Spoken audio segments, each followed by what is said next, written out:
Audio Jungle।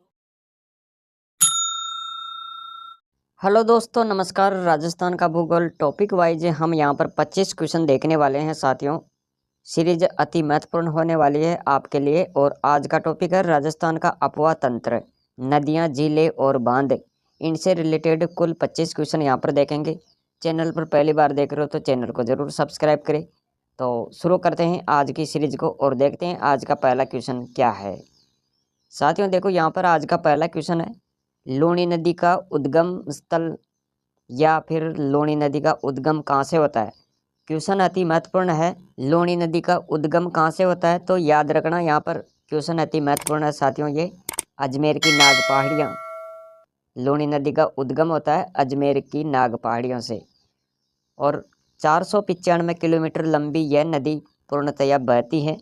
इसका जल बालोतरा तक मीठा रहता है और बाद में खारा हो जाता है।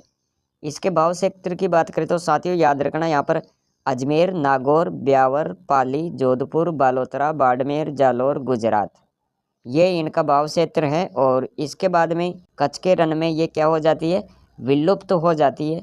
तो ये महत्वपूर्ण जानकारी आपको याद रखनी है। देखो यहाँ पर कितना महत्वपूर्ण मैंने कंटेंट आपको बता दिया है। तो इतना सारा आपको व्याख्यात्मक रूप कहीं भी नहीं मिलेगा। अगला क्वेश्चन देख लेते हैं, जवाई नदी का भाव क्षेत्र कौन सा है। जवाई नदी का भाव क्षेत्र की बात करें तो पाली, जालौर, बाड़मेर। बाड़मेर में लूणी नदी में मिल जाती है ये। और उद्गम की बात करें तो जवाई नदी का उद्गम स्थल है बाली पाली के गोरिया गांव की पहाड़ियाँ। सोमेरपुर पाली के निकट इस पर जवाई बांध बनाया गया है। तो ये आप याद रखेंगे। यहाँ पर 3 नंबर का क्वेश्चन है, घग्गर नदी का उद्गम स्थल कहाँ है। घग्गर नदी का उद्गम स्थल की बात करें, हिमाचल प्रदेश में शिमला निकट शिवालिक पहाड़ियों से इसका उद्गम है साथियों। ये आपको याद रखना है घग्गर नदी का। इसे मृत नदी के नाम से भी जाना जाता है। इस नदी से अक्सर बाढ़ की स्थिति बनी रहती है, बाढ़ आने की स्थिति बनी रहती है। राजस्थान में हनुमानगढ़ जिले की टिब्बी तहसील के तलवाड़ा गांव के पास प्रवेश कर हनुमानगढ़ में बहती हुई भटनेर के पास विलुप्त हो जाती है। साथियों इसके बारे में आपको याद रखना है, वर्षा ऋतु में यह गंगानगर में सूरतगढ़ और अनूपगढ़ के कुछ गांवों तक पहुंच जाती है। यह वैदिक संस्कृति की सरस्वती नदी थी। तो इसके बारे में ये आप याद रखेंगे साथियों। घग्गर नदी के बारे में हमने यहाँ पर जाना। चौथा क्वेश्चन है, पश्चिमी बनास का उद्गम कहाँ से होता है। पश्चिमी बनास का उद्गम कहाँ से होता है तो याद रखना, यहाँ पर सिरोही के दक्षिण में नया सानवारा गांव के निकट अरावली पहाड़ियों से इसका उद्गम होता है। परवा कहाँ से होता है फिर, इसका परवा बाहु क्षेत्र सिरोही गुजरात। कच्छ के रण गुजरात में ये विलुप्त हो जाती है। और इसकी सहायक नदियों की बात करें तो सुकली सिप नदी इसकी सहायक नदी है। इस नदी के तट पर डीसा नगर गुजरात बसा हुआ है। मेहंद झील से किस नदी का उद्गम होता है। मेहंद झील की बात करें तो कौन सी नदी का उद्गम स्थल माना जाता है तो माही नदी याद रखना आप। यहाँ पर माही नदी मध्य प्रदेश में धार जिले के सरदारपुरा के निकट विंध्याचल की पहाड़ियों में मेहंद झील से इसका उद्गम होता है। माही नदी का भाव क्षेत्र की बात करें तो राजस्थान में बांसवाड़ा के खांडू के पास प्रवेश करती है तथा बांसवाड़ा डूंगरपुर की सीमा बनाती हुई गुजरात के महिसागर जिले में प्रवेश करती है, फिर खंबात की खाड़ी में गिरती है। इसके प्रवाह क्षेत्र को छप्पन का मैदान के नाम से जाना जाता है और ये 3 राज्यों में बहती है। 3 राज्यों में बहती है माही नदी, मध्य प्रदेश, राजस्थान, गुजरात है। ये आप याद रखेंगे। यहाँ पर इसकी लंबाई की बात करें तो साथियों याद रखना, यहाँ पर इसकी लंबाई है 576 किलोमीटर। इसे वागड़ और कांटल की गंगा भी कहते हैं। ये क्वेश्चन कई बार पूछा गया है, वागड़ व कांटल की गंगा कौन सी नदी जानी जाती है तो वागड़ व कांटल की गंगा माही नदी को कहते हैं। इसे दक्षिण राजस्थान के स्वर्ण रेखा भी कहते हैं। ये भी आप याद रखेंगे। यह कर्क रेखा 2 बार पार करती है। कौन सी नदी कर्क रेखा को 2 बार काटती है तो माही नदी का नाम आना चाहिए। इसके बाद में दोस्तों आपको याद रखना है इसकी सहायक नदियां कौन कौन सी हैं तो सहायक नदियों की बात करें तो ईरू, सोम, जाखम, अनास, हरण, चाप, मोरेन, भादर, ये इनकी प्रमुख सहायक नदियां हैं। बांसवाड़ा के बोरखेड़ा के पास माही बजाज सागर बांध बना हुआ है। तो ये भी आप यहाँ पर याद रखेंगे साथियों। ये हमने माही नदी के बारे में यहाँ पर विस्तृत रूप में व्याख्या कर दी है। आप महत्वपूर्ण फैक्ट यहाँ पर याद रखेंगे साथियों। 6 नंबर का क्वेश्चन देखो, पार्वती नदी पर धौलपुर में कौन सा बांध बनाया गया है? पार्वती नदी पर धौलपुर में कौन सा बांध है? तो नदी के नाम से ही इस बांध का नाम है पार्वती बांध। ये आप याद रखेंगे यहाँ पर। पार्वती नदी करौली जिले की सपोटरा तहसील की पहाड़ियों से निकलकर धौलपुर में गंभीर नदी में मिल जाती है और धौलपुर में इस नदी पर पार्वती बांध बनाया गया है। अगला क्वेश्चन देखो क्या है। अगला क्वेश्चन, पार्वती नदी का उद्गम कहाँ से होता है? पार्वती नदी का उद्गम कहाँ से होता है? तो यहाँ पर आप याद रखेंगे साथियों, सीहोर में विंध्याचल श्रेणी मध्य प्रदेश, सवाई माधोपुर कोटा की सीमा पर चंबल में इसका विलय होता है। और 8 नंबर का क्वेश्चन है, काली सिंध की सहायक नदियाँ कौन कौन सी है?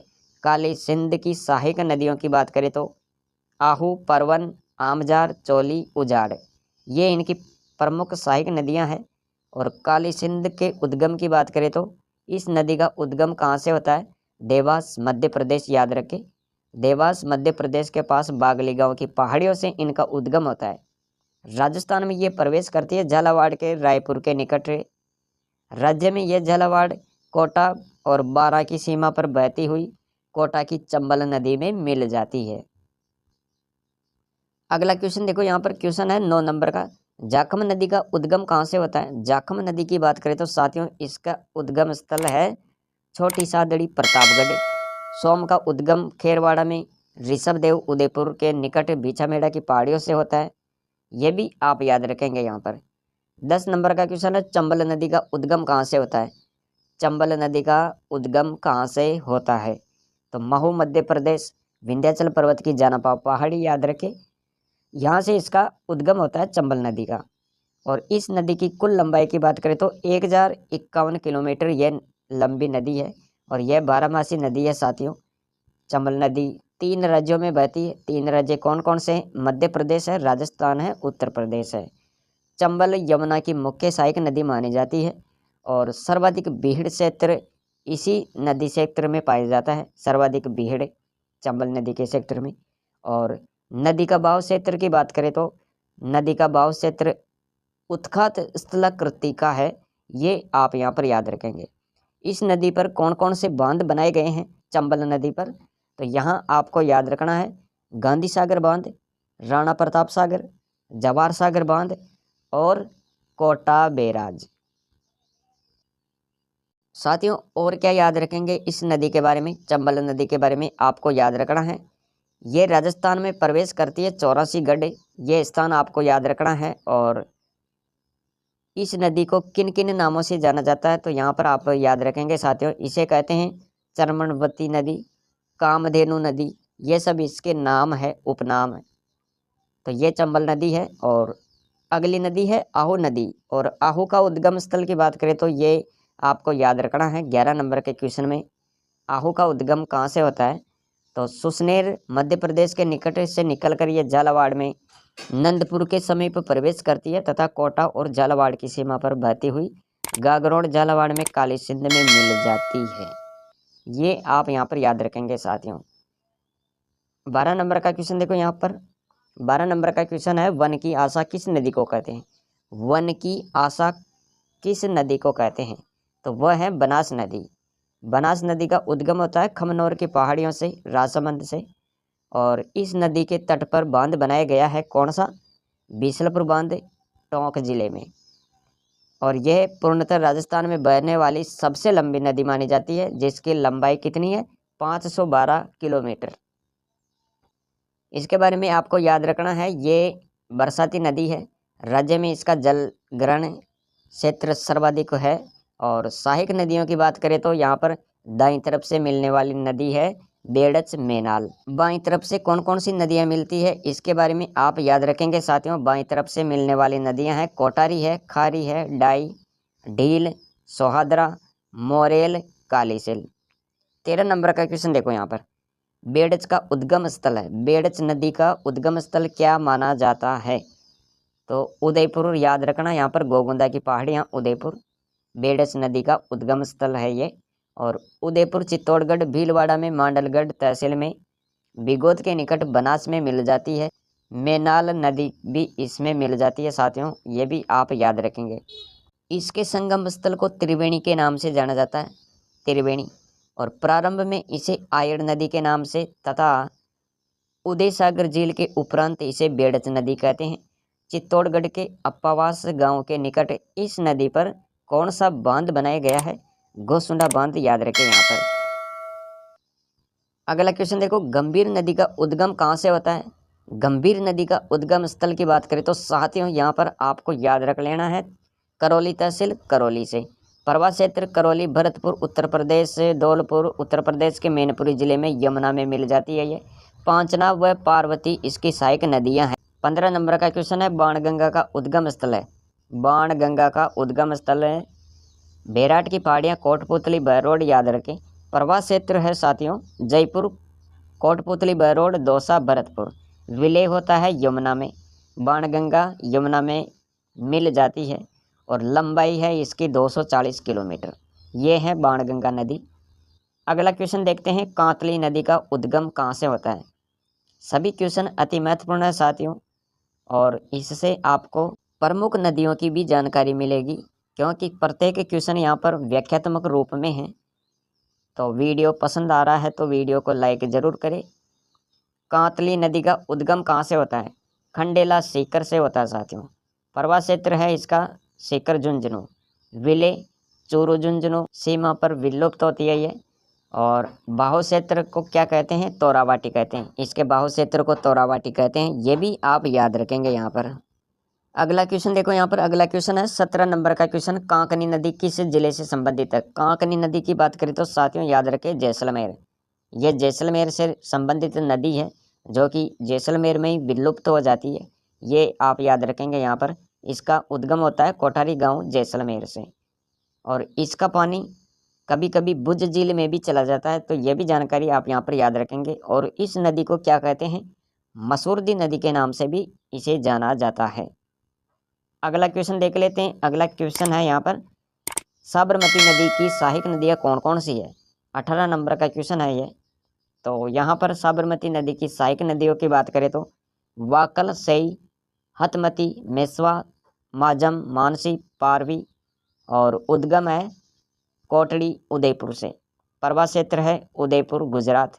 विलय होता है खंबात की खाड़ी में। ये हमने यहाँ पर साबरमती नदी के बारे में देखा साथियों। अगला क्वेश्चन देखो, साबी नदी का उद्गम। साबी नदी का उद्गम कहाँ से होता है? तो सेवर की पहाड़ियाँ, याद रखें यहाँ पर जयपुर सीकर की सीमा पर। परवा इसका प्रवास क्षेत्र है जयपुर, अलवर, गुड़गांव, हरियाणा। हरियाणा में विलीन हो जाती है। 20 नंबर का क्वेश्चन देखो, सागी नदी का उद्गम कहाँ से होता है? सागी नदी, एक तो है साबी नदी और एक है सागी नदी, दोनों के बारे में आप याद रखेंगे, साबी सागी। तो सागी नदी का उद्गम कहाँ से होता है? जसवंतपुरा जालौर से। प्रवास क्षेत्र है जालौर, बाड़मेर। विलय होता है लूणी नदी में, बाड़मेर में। ये आप याद रखेंगे यहाँ पर। 21 नंबर का क्वेश्चन है, मोरेन और मोरेल नदी के उद्गम स्थल। तो दोनों आप याद रखें यहाँ पर। मोरेन नदी की बात करें तो मोरेन नदी का उद्गम स्थल हो जाएगा यहाँ पर डूंगरपुर की पहाड़ियाँ, जबकि मोरेल नदी का उद्गम होगा जयपुर की बस्सी तहसील के चैनपुरा गांव की पहाड़ियाँ। दोनों नाम सेम दिखाई दे रहे हैं, एक तो है मोरेन और दूसरा है मोरेल। यहाँ पर थोड़ा सा आपको ध्यान देना है, कंफ्यूज नहीं होना है। इस तरह के क्वेश्चन कभी कभी पूछ लिए जाते हैं। अगला क्वेश्चन देखो यहाँ पर 22 नंबर का क्वेश्चन है, कालीसिल नदी का उद्गम कहाँ से होता है? तो ये सपोटरा करौली से, और ये बनास नदी में मिल जाती है, ये आप याद रखेंगे यहाँ पर। 23 नंबर का क्वेश्चन देखो, खारी नदी का उद्गम। खारी नदी का उद्गम कहाँ से होता है? इसका उद्गम स्थल क्या है? तो यहाँ पर आप क्या याद रखेंगे दोस्तों? यहाँ पर आपको याद रखना है राजसमंद में देवगढ़ तहसील के विजराल गांव की पहाड़ियों से खारी नदी का उद्गम होता है। और इसके प्रवास क्षेत्र की बात करें तो राजसमंद, भीलवाड़ा, अजमेर, टोंक, ये इनका बहाव क्षेत्र है, प्रवास क्षेत्र है। और ये देवली टोंक में बनास नदी में मिल जाती है, और इसकी सहायक नदी है मानसी। मानसी इसकी सहायक नदी है खारी नदी की, ये आप याद रखेंगे यहाँ पर। 24 नंबर का क्वेश्चन देख लेते हैं, मेज नदी का उद्गम कहाँ से होता है? मेज नदी मांडलगढ़ भीलवाड़ा। और बाहु क्षेत्र की बात करें तो भीलवाड़ा बूंदी कोटा। और ये चंबल नदी में मिल जाती है। और इसकी जो सहायक नदियां हैं दोस्तों, ये आप याद रखेंगे यहाँ पर बाजन, कुराल, मांगली, ये इसकी प्रमुख सहायक नदियां हैं मेज नदी की। और आज की सीरीज का लास्ट क्वेश्चन देखो, यहाँ पर लास्ट सवाल है ये, रोपारेल और रूपनगढ़ नदी के प्रमुख उद्गम स्थल, इन दोनों के बारे में भी आपको याद रखना है। अगर बात करें रोपारेल नदी के उद्गम की तो उदयनाथ पहाड़ी अलवर आएगा। और रूपनगढ़ नदी का उद्गम पूछा जाए तो आप क्या बताएंगे? रूपनगढ़ नदी का उद्गम नागपहाड़ अजमेर। रूपनगढ़ नदी अजमेर जयपुर में बहती हुई सांबर झील में मिल जाती है, तो ये रूपनगढ़ नदी के बारे में याद रखेंगे यहाँ पर। और रूपारेल नदी की बात करें तो यहाँ पर देखो, रूपारेल नदी अलवर भरतपुर में बहती है। कहाँ पर बहती है ये? अलवर भरतपुर क्षेत्र में। और इसका विलय कुशलपुर गांव में होता है। और ये विलुप्त हो जाती है भरतपुर में। तो इसके बारे में भी ये आप चीज़ें नोट करें, याद रखें। तो साथियों, ये थी आज की सीरीज जिसमें हमने विस्तृत रूप में प्रत्येक क्वेश्चन को यहाँ पर कवर किया है। यानी ये राजस्थान की प्रमुख नदियाँ हैं जिसके बारे में हमने यहाँ पर 25 क्वेश्चन के माध्यम से पढ़ने की कोशिश की है। अपना इस टॉपिक को हमने यहाँ पर कवर करने की कोशिश की है दोस्तों। अगर ये जानकारी आपको अच्छी लगी है, ये क्लास पसंद आई है, ये सीरीज अगर आपको महत्वपूर्ण लगी है तो वीडियो को लाइक ज़रूर करें। और चैनल पर पहली बार देख रहे हो तो चैनल को सब्सक्राइब कर लो, क्योंकि मैं इसी तरह का महत्वपूर्ण कंटेंट आप सबके लिए लेकर आता रहता हूँ। तो मिलेंगे अगली सीरीज में। आज के लिए इतना ही। Thanks for watching.